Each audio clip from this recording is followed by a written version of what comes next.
J'ai finalement pointé ma sortie et me suis dirigée vers l'ascenseur. J'ai examiné l'écran tactile et appuyé sur G.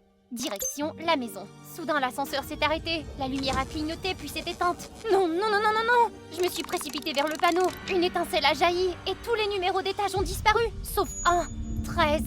Quoi? Cet immeuble n'a pas de 13e étage? Je l'ai quand même sélectionné. L'ascenseur s'est mis en marche dans un grincement et a commencé à monter jusqu'au 13e. Puis je me suis retrouvée face à l'espace le plus luxueux que j'avais jamais vu. Les mains en l'air, on ne bouge plus. Qui es-tu? Pourquoi tu t'introduis chez moi? Je suis Ellie, je travaille ici, je le jure. L'ascenseur a eu un dysfonctionnement. C'était pas... Je sais pas te voler. J'ignorais que cet endroit existait. Il n'a pas bougé, il m'a simplement scruté du regard. Puis, tout s'est mis à tourner. Mon estomac a émis un grognement désespéré. Ah, c'est vrai, j'avais rien avalé toute la journée. L'instant d'après, je me suis évanouie. En me réveillant, il y avait une délicieuse odeur d'ail et de beurre. Le type était en train de cuisiner. Il bougeait avec une précision d'un chef cuisinier qui dressait les assiettes comme en rêvent les blogueurs culinaires. Ah, t'es réveillé. Tiens, mange ça, puis pars. J'ai fixé la nourriture comme si elle brillait. Une bouchée et des larmes me montèrent littéralement aux yeux. C'était chaud et riche avec des notes d'ail grillé et d'herbes que je ne pouvais pas nommer. C'est la meilleure chose que j'ai mangée de toute ma vie. C'est vrai, personne n'a jamais goûté ma cuisine auparavant. Tu pourrais ouvrir un restaurant avec ça, t'en as plus? Ouais, bien sûr.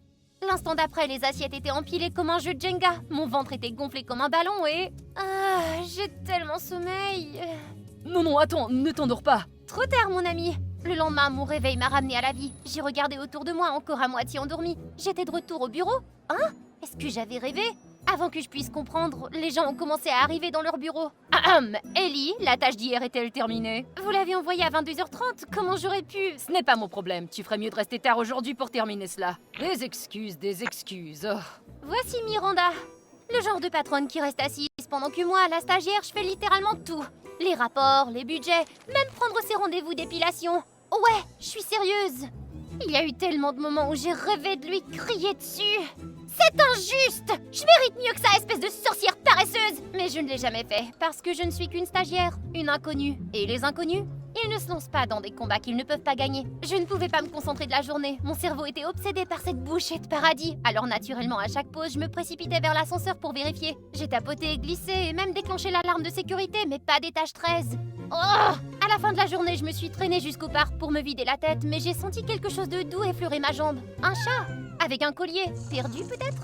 Je me promenais à la recherche du propriétaire quand j'ai repéré un arbre qui dégageait de mauvaises vibrations. Et derrière lui, incroyable! Le type du 13e étage! Ce n'était donc pas un rêve! Je me suis presque jetée sur lui, mais il a reculé comme si j'étais armée et dangereuse.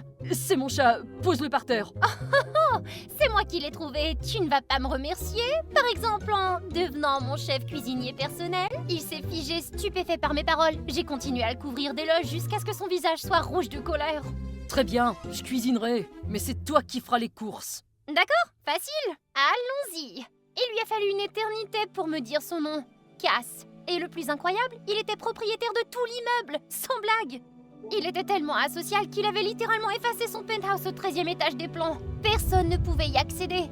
Enfin, sauf moi. J'ai reçu sa carte spéciale qui m'a permis d'accéder directement à son appartement. Et honnêtement, sa cuisine m'a transformée. J'ai arrêté de sauter des repas, j'avais plus d'énergie. J'ai même arrêté de m'énerver contre Excel. Une évolution personnelle grâce à Cass. J'ai donc réfléchi à un moyen de lui rendre l'appareil. Puis un jour, en fouillant dans sa collection de vinyles, j'ai failli crier. Il avait tous les albums de Billie Eilish. Moi aussi, Cass, moi aussi. Je lui ai raconté la fois où je l'avais vu en concert. Les lumières, les battements dans ma poitrine, la foule qui chantait toutes les paroles. Il m'a regardé émerveillé. J'ai toujours voulu y aller, mais les foules me font peur. J'arrive à le croire, mais je voulais qu'il profite un peu de la vie. Je lui ai donc suggéré de commencer par quelque chose de simple. Comme faire les courses ensemble. Ouais, des choses de la vie quotidienne. Cass ressemblait à un chat sauvage chez PetSmart. Nerveux, méfiant, sursautant à chaque annonce. Mais il a tenu bon, puis est venu le moment de passer à la caisse. Bonjour, ouais, je voudrais acheter ça. La caissière a cligné des yeux, puis elle lui a tendu lentement le ticket de caisse comme s'il s'agissait d'un extraterrestre qui apprenait à faire les courses. Bravo pour ses efforts. Ensuite, il fallait m'apporter mon déjeuner au 12e. J'ai choisi les moments les plus calmes. Je me suis assurée qu'il y avait le moins de monde possible. Cependant, une fois, il est tombé sur Miranda et son groupe de commères. Elles l'ont encerclé comme des requins, le questionnant, ricanant, le prenant pour un intrus. Je me suis retenue, il devait affronter cela lui-même. Je suis venu apporter son déjeuner à Ellie. Tout le couloir s'est figé. Il semblait prêt à fondre dans le sol, mais il a tenu bon et s'est dirigé droit vers moi. Mon Dieu, j'étais si fière de lui! Un autre jour, j'ai dû annuler mon déjeuner avec lui parce que Miranda et moi avions une importante réunion avec un client. Une demi-heure et elle n'était toujours pas là. Elle a prétendu être coincée dans un embouteillage. Pendant ce temps, les clients perdaient patience, tapant du poing sur la table, prêts à partir. J'ai essayé de rester calme et j'ai fait l'impensable. Commencer la réunion sans elle. Moi, la stagiaire. Je menais une présentation de plusieurs centaines de milliers de dollars, répondant aux questions, présentant le dossier, et j'ai réussi. Lorsqu'elle est arrivée, l'accord était pratiquement signé et c'est moi qui ai reçu les remerciements.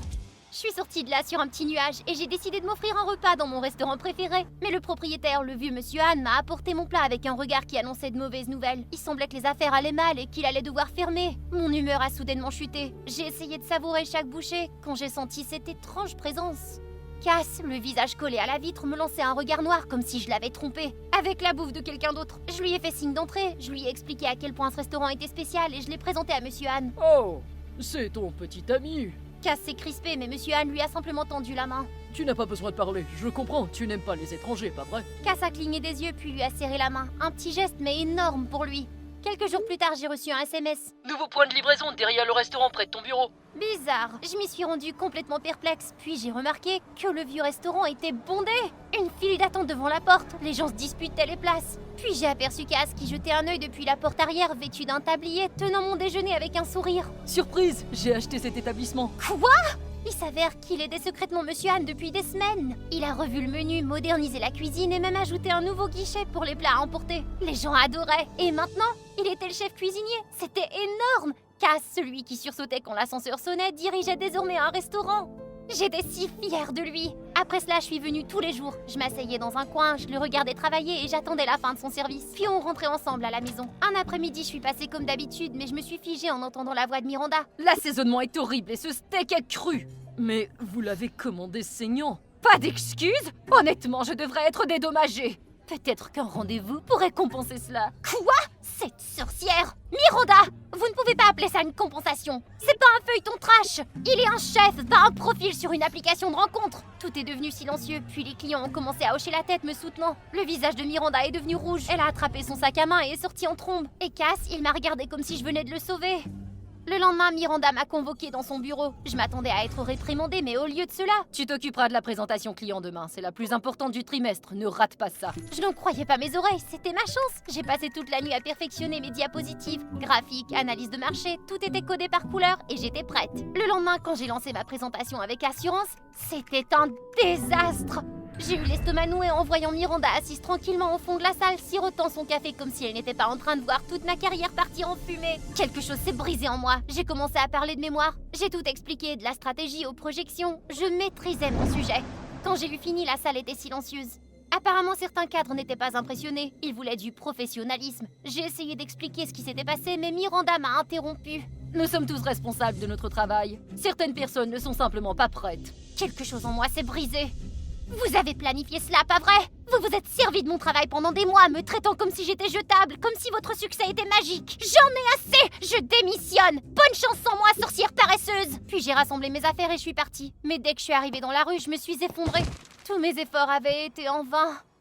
Mes pas m'ont conduit vers le seul endroit où je me sentais bien, le restaurant. Cass m'a repéré avant que je ne dise un mot et m'a apporté mon plat préféré. Nous sommes restés assis en silence jusqu'à ce que je finisse par tout raconter. Le sabotage, l'humiliation, la peur de ce qui allait suivre. Tu sais, avant j'avais peur de tout, et tu m'as fait sortir de ma bulle, me redonnant envie de vivre. Maintenant c'est à mon tour. Je serai ton courage, tu n'es pas seule. Ces mots étaient plus réconfortants que tout. Alors que j'essuyais encore mes larmes, une voix familière a retenti. Ah, j'espérais vous voir. Oh mon Dieu, c'était l'un des représentants des clients présents à la réunion. J'étais présent à la présentation et j'ai entendu ce qui s'est passé, mais j'ai aussi vu comment vous avez géré la situation. Sans diapositive, sans aide, juste vous. Vous avez tenu bon. Il faut du courage pour cela. Ah, merci monsieur. Souhaiteriez-vous venir travailler pour nous? Quoi? Associé senior, temps plein, avantages sociaux, un véritable leadership qui ne vous laissera pas tomber. Cass m'a donné un petit coup de coude en hochant la tête, et soudain tout est devenu clair. Mon histoire n'était pas terminée. Associé principal, hein? Penses-tu encore avoir le temps d'aller en concert voir Billie Eilish? T'es sérieux? Mais est-ce que ça se passera bien pour toi? Cass, à qui est ça? Bien sûr, tant que tu es là à mes côtés.